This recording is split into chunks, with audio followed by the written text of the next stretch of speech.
بسم اللہ الرحمن الرحیم۔ السلام علیکم، میرا نام ڈاکٹر ذیشان احمد رضا ہے۔ میں اینڈرولوجسٹ اور اینڈرویورولوجسٹ ہوں۔ گولیوں کے دائمی درد سے ریلیٹڈ اس سے متعلقہ ایک اور ویڈیو کے ساتھ آپ کی خدمت میں حاضر ہوں۔ جیسے میں نے پچھلی ویڈیو میں اپنی پہلی تعارفی ویڈیو میں یہ عرض کیا تھا کہ گولیوں کا درد کبھی بھی کسی کو بھی سٹارٹ ہو سکتا ہے، شروع ہو سکتا ہے، اور اس میں کچھ لوگ یہ کہتے ہیں کہ چوٹ کا لگنا، کسی آپریشن کے اثرات یا کسی انفیکشن کے ہو جانے کے بعد جو مرض ختم ہونے کے بعد بھی درد ٹھہرا رہے، اس کو ہم کرونک آرکیلجیا کہتے ہیں، پرانی درد یا دائمی گولیوں کی درد کہتے ہیں۔ میں نے جیسے عرض کیا تھا کہ اس کی تشخیص مشکل ہوتی ہے۔ کچھ میں اس کی وجہ، کیونکہ جو کنسلٹنٹ اینڈرولوجسٹ ہے اس کا کام یہ ہے کہ بنیادی طور پہ اس کی وجہ تلاش کرے اور اس کی وجہ کے ساتھ اس کا تشخیص پہ زیادہ زور دے تاکہ علاج آسان ہو جائے۔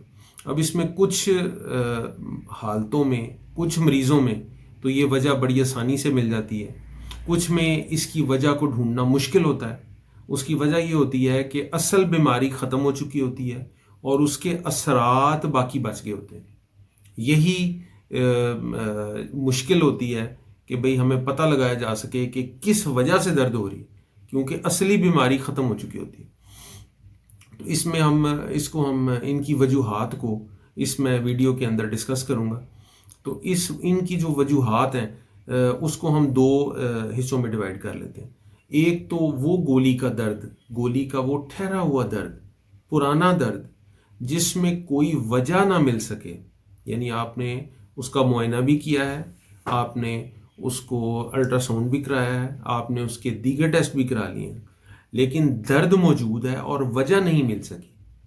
اس کو انگریزی میں کہتے ہیں، اس کی جو ٹرمینالوجی ہے وہ ہے ایڈیوپیتھک ٹیسٹیکولر پین، یعنی وہ دائمی درد، وہ پرانا درد جس کی کوئی وجہ ہی نہ مل سکے، اس کو کہیں گے ایڈیوپیتھک کرونک ٹیسٹیکولر پین۔ اس حالت کے بارے میں نے آپ سے پچھلی ویڈیو میں عرض کیا تھا کہ اس میں تشخیص مشکل ہوتی ہے، اس میں علاج مشکل ہوتا ہے، کیونکہ مریض اس مرض کو لے کے کافی دیر سے چل رہا ہوتا ہے، لوکل ڈاکٹروں سے یا اس کے اثراتی علاج وہ کروا لیتا ہے، اور یعنی سمپٹومیٹک ٹریٹمنٹ وہ کروا لیتا ہے، لیکن اس کی وجہ تک نہ پہنچنا اس کے اعصاب کو مستقل ایریٹیٹ کرنے کا باعث بنتا ہے، جس کی وجہ سے درد وہاں ٹھہر جاتی ہے۔ یہ ہوگی ریزن نمبر 1۔ اب ہم آتے ہیں دوسری ریزن کی طرف۔ دوسری ریزن جس میں علاج بھی آسان ہے، جس میں تشخیص بھی ہو جاتی ہے اور جس میں علاج کا دورانیہ کم ہے، اس کو ہم کہیں گے ٹیسٹیکولر پینز، جس میں وجہ ہم نکال پاتے ہیں۔ ان میں آگے کافی ساری وجوہات ہیں، ان کو میں 1 بائی 1 آپ سے شیئر کرتا ہوں۔ اس میں جو پہلی وجہ ہے وہ آتی ہے ایپیڈیڈمائٹس۔ گولی کے ساتھ ایک سٹرکچر جڑا ہوتا ہے، جیسے آپ کو تصویر میں نظر آ رہا ہے، اس کو ایپیڈیڈمس کہتے ہیں۔ اس کو منی کا جراثیم کا سٹور ہاؤس کہیں گے، جہاں پہ گولی جراثیم نکال کے بیٹھی رہتے ہیں اور یہاں سے یہ میچور ہو کے باہر نکلتے رہتے ہیں۔ اس کو ایپیڈیڈمس کہتے ہیں۔ یہاں سب سے زیادہ اعصاب کی یہاں پہ ہوتے ہیں، یہاں پہ چوٹ لگے، یہاں پہ درد، جسے پنجابی میں کہتے ہیں درد چھڑ جائے، تو یہ بہت عرصہ اور بہت وقت لیتی ہے۔ تو یہ ایپیڈیڈمائٹس اس کی سب سے بڑی وجہ ہے درد کی، جس کے اندر ایپیڈیڈمائٹس جو ہے اس میں ٹی بی بھی ہو سکتی ہے، ٹی بی بھی وجہ بنتی ہے ایپیڈیڈمائٹس کی، انفیکشن بھی وجہ بنتی ہے اور چوٹ بھی وجہ بنتی ہے۔ دوسری جو امپورٹنٹ چیز ایپیڈیڈمس کی ہی ہوتی ہے وہ ہوتی ہے کہ سپرمیٹوسیل کہتے ہیں اس کو۔ اس کے اندر یہ ہوتا ہے کہ منی کے رستے پہ، ایپیڈیڈمس کے سر کے اوپر والی جگہ پہ منی کے ایریے میں ایک سوجن کی تھیلی بن جاتی ہے، اس کو ہم سپرمیٹوسیل کہتے ہیں۔